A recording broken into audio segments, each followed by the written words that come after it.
अस्सलाम वालेकुम जी, welcome back to my channel. कैसे हैं आप सब लोग? उम्मीद करती हूँ सब खैरियत से होंगे। आज हम बनाने वाले हैं बहुत ही कमाल के, बहुत ही क्रिस्पी प्याज के पकोड़े। ये वो पकोड़े हैं जो कि बिना किसी भी तरह की मेहनत की और बहुत ज्यादा सब्जियों की कटिंग के बगैर हम बनाने वाले हैं। सिर्फ प्याज से ये पकोड़े जो है बनेंगे और ये इतने क्रिस्पी, इतने करारे बनेंगे कि आप जब एक बार बनाएंगे लिटरली आप इनके फैन हो जाएंगे। वो लोग जो किसी वजह से आलू का इस्तेमाल नहीं करते तो उनके लिए ये आइडियल रेसिपी है। वीडियो पसंद है, वीडियो को लाइक, चैनल को जरूर सब्सक्राइब करना है। शुरू करते हैं इनको बनाना।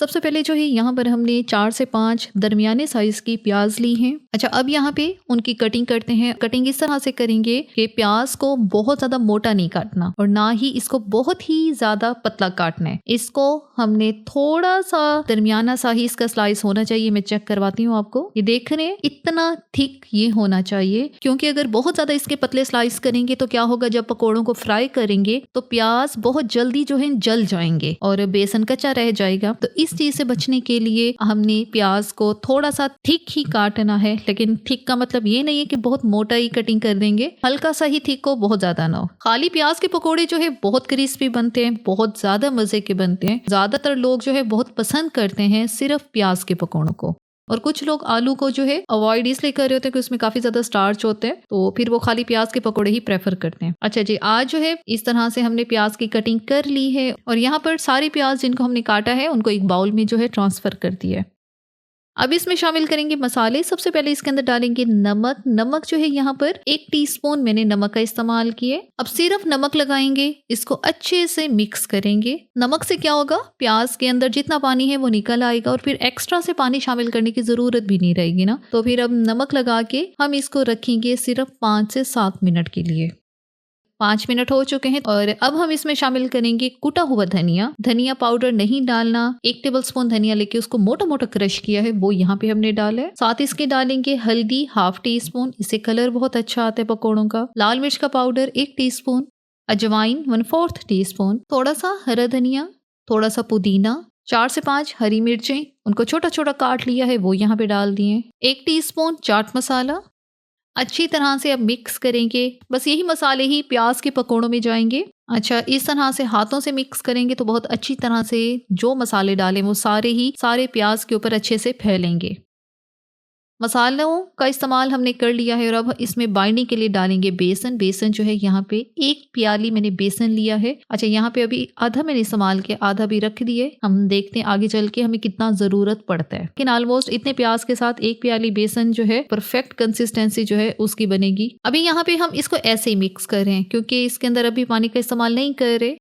अब इसमें डालेंगे अदरक का पेस्ट। 1 टीस्पून जितना अदरक का पेस्ट डाला है। ध्यान रहे लहसुन का पेस्ट नहीं है, सिर्फ अदरक का पेस्ट है। और 2 टेबलस्पून इसके अंदर डाले चावल का आटा। चावल का आटा है तो वो डाल दें, नहीं है तो फिर 2 टेबलस्पून कॉर्नफ्लावर डाल दें। अगर वो भी नहीं है तो फिर खाली बेसन ही डाल दें। लेकिन चावल का आटा जो है इससे क्या होगा, पकोड़े बहुत क्रिस्पी बनेंगे, फिर वो मजे की भी बहुत लगते हैं। अब हम इसके अंदर थोड़ा थोड़ा पानी शामिल करेंगे और कॉन्टिन्यूस इसको मिक्स करेंगे। एक साथ ज्यादा पानी नहीं डालना, ये ना कि ये जो मिक्सर है बहुत ज्यादा ही पतला हो जाए। थोड़ा थोड़ा पानी डालेंगे और इसको मिक्स करते जाएंगे, क्योंकि प्याज के पकोड़े जो हैं बहुत ज्यादा क्रिस्पी होते हैं तो इसमें बेसन का इस्तेमाल कम होता है और इसीलिए ये क्रिस्पी भी ज्यादा बनते हैं। अगर बहुत ज्यादा बेसन इसके अंदर डाल देंगे तो पकोड़े इतने क्रिस्पी नहीं बनेंगे। तो इसलिए पानी का भी जो इस्तेमाल है फिर वो उसी हिसाब से ही करेंगे, ध्यान से ही हमने करना है। अब जो बाकी बचा हुआ बेसन था वो भी हमने सारा इसके अंदर डाल दिया और अब यहाँ पे हम इसको अच्छे से मिक्स करें तो ये इतना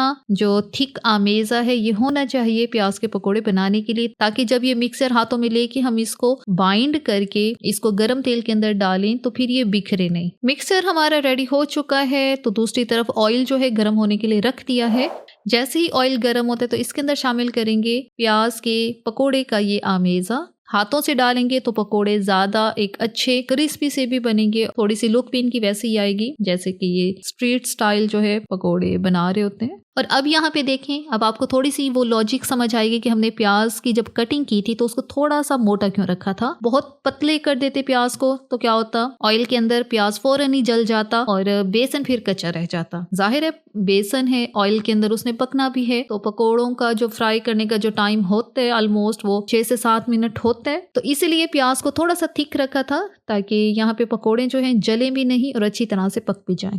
पकोड़े तो किसी भी तरह के हों, सबको ही बेहद पसंद होते हैं और बेशक वो आलू के पकोड़े हों, प्याज के पकोड़े हों या किसी भी तरह के पकोड़े हों, मतलब कि ये वो चीज़ है जिसको रेजिस्ट नहीं कर सकते हम लोग। और पकोड़ों के बिना इफ्तार मेन्यू भी हमारा नामुकम्मल ही रह जाता है। यहाँ पे पकोड़े अच्छी तरह से ब्राउन हो चुके हैं तो इनको जो है गरम तेल से बाहर निकाल दें और इसी तरह जो बाकी बचा हुआ आमेज़ा है हम उसके भी पकोड़े बना लेते हैं। तो बस यहाँ पर रेडी हो चुके हैं बेहतरीन शानदार क्रिस्पी करारे मज़ेदार से प्याज के पकोड़े। ये वो पकोड़े हैं जो कि बनाने में बहुत आसान है, बहुत ज़्यादा सब्जियों की कटिंग नहीं है इसके अंदर, सिर्फ प्याज लेने और आपने इसके पकोड़े बना लेने। इफ्तार स्पेशल है ये रेसिपी। वो लोग जो किसी भी वजह से आलू का इस्तेमाल नहीं करते या वो पसंद नहीं करते तो वो उनके लिए ये आइडियल है कि सिर्फ प्याज के साथ ही वो बेहतरीन क्रिस्पी करारे से पकोड़े जो है वो बना के खा सकते हैं। साथ ही इसके सर्व कर रहे हैं पुदीने और दही वाला रायता जो कि पकोड़ों के साथ बहुत ज़रूरी भी होता है और इनके साथ ही पकोड़े जो है बहुत ही कमाल के लगते हैं। और मुझे उम्मीद है खाए बिना ही आपको आइडिया हो जाएगा ये कितने क्रिस्पी कितने करारे बनकर तैयार हुए। तो इतने बेहतरीन मज़ेदार क्रिस्पी पकोड़ों को टेस्ट करना तो बनता है। और एक पीस मैं आपको चेक भी करवाती हूँ। ऊपर की लेयर इनकी बहुत क्रिस्पी है और अंदर से ये बहुत मज़ेदार प्याज के पकोड़े जो हैं परफेक्ट हैं किसी भी इफ्तार मेन्यू के लिए। इसी के साथ ही यहाँ पर वीडियो का इख्तिताम करते हैं। अगर आपको हमारी आज की वीडियो अच्छी लगी है तो अपने चैनल को लाजमी सब्सक्राइब करना है, वीडियो को लाइक और शेयर भी जरूर करना है। Thanks for watching the video.